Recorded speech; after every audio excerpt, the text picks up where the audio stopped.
there! Welcome to Summer Scribbles Studio. I hope you're having a great day. Today I'll share with you the process of an acrylic painting of the Emerald Lake in Colorado.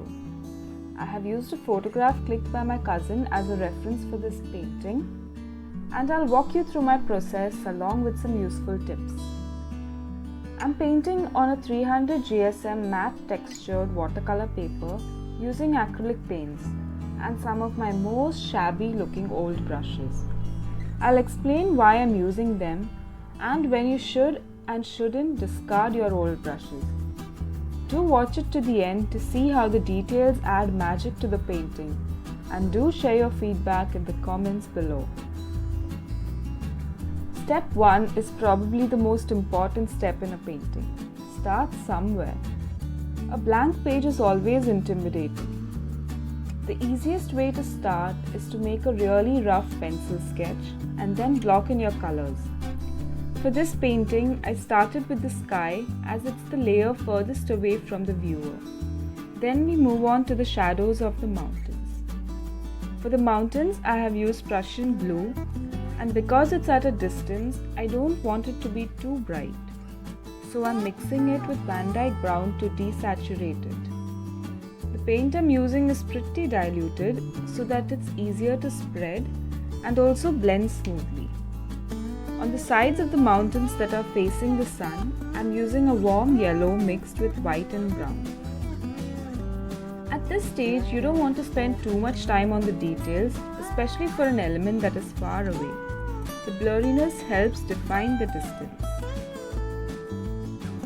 Once we're done with the shadows of the mountains, we'll move on to color blocking the foreground. My foreground has grass and a stream with some large rocks in it. I'm laying down some bright greens that I have mixed using yellow and blue in different proportions. Using a color straight from the tube tends to make the painting appear flat and quite boring. Here I'm not only getting a smooth transition between the different shades, I'm also getting a fair idea of where the highlights and the shadows will be. I'm still at a stage where I'm roughly blocking in the colors. Now there's a sense of what the final picture will look like, and I have got my layout ready. The stream was one of the most interesting elements to paint. I'm still using my flat brush to paint some horizontal strokes with the dark Prussian blue and Van Dyke brown mixture. Since acrylics can be layered, it's best to paint it with the shadows as a base and the highlights as subsequent layers. I have used the same color as the sky for the mid-tone blue in the stream. I've also added a slight bit of green to denote the reflections of the foliage around the stream. I'm also leaving some space white so that I can paint in the rocks at a later stage. Now that the color blocking is done, I have a fair sense of how it will look in the end. So now we'll move on to defining the shapes of the elements in the picture. I'm adding in some dark green for the foliage around the larger rocks, and I'm also painting the rocks in the stream. Since they are mostly in the sunlight, I'm painting it with the warm yellow and brown mixture as the highlights on the mountains, and I'm making it darker as it gets towards the water. And here's where I start using my shabby old brushes. This is a brush that has short, rough bristles, and the bristles are absolutely frayed. I have been using this brush for almost 7 years now. Paint has settled in between the bristles and it gives very unpredictable rough strokes. These strokes are perfect for painting textured elements such as trees, fur, sand and grass. So the mountains in the distance have pine trees, but I'm not paying too much attention to how I'm painting them, because there will be pine trees in the foreground that will cover them. I'm again adding in darker shadows and brighter highlights, as the increase in contrast will make the painting pop a little more. We are still at a pretty early stage. What we are doing here is essentially sculpting out the shapes, giving it a more three-dimensional appearance using light and shadow. I'm painting the edge of the stream with the dark Prussian blue so that there seems to be a slight distance between the stream and the grass. If you notice carefully, the edges of my painting are darker than the center.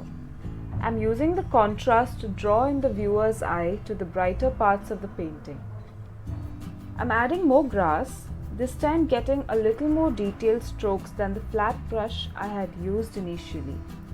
The shabby brush is beginning to do its magic. And now that our base layers are done, I'm picking up a thin round brush. You can also use a liner brush if you have it. And I'm drawing some vertical stems for the pine trees. Remember, I'm not using black anywhere in this painting. The dark color you see here is the same mix of Prussian blue and Van Dyke brown. I feel that by using black, we get a very unnatural and flat effect to the painting. Using a dark color made by mixing blue and brown or even green and red gives a much more vibrant, natural looking black. I'm moving back and forth with the shadows because acrylic paints usually look slightly different when they dry. The darker colors appear lighter and the lighter colors appear darker. I want my shadows to be really dark so that the highlights look even more bright. And now comes my second magic brush. This is an old fan brush with stiff bristles that have really frayed a lot over the past few years. Some of the bristles have clumped together with dried paint and it doesn't look at all like how it did initially. In my palette, I have added some yellow, green and brown next to each other, and I have dragged my fan brush through them so that I have a gradient of the three colors on my brush. I'm dabbing the colors on the pine trees in the foreground, moving the brush side to side as I observe the shapes of the leaves and branches in the original picture. As you can see, the old and shabby frayed brushes really help in creating foliage and textures. The individual strokes would have taken me ages if I had used a regular round brush. This is why I advise you to keep your old brushes. Experiment with the textures they make, when they are dry, when they are wet, and also when you run them through a patch of wet paint on canvas. However, you definitely should not use your brushes that have bristles coming off. You will find strands of bristles in your painting, and since acrylic paint dries really quick, you may not be able to remove them, and it would be a pretty visible line in your painting. This usually happens with cheap brushes that we buy in large sets. If you have such brushes, please do not use them for acrylic paintings, especially those that you plan to sell. I'm using the fan brush to paint in the grass too. I'm going over the same areas multiple times using different shades of green and yellow. My brush is quite dry and I'm doing these strokes really quick so that the strokes look confident and look like tapering grass.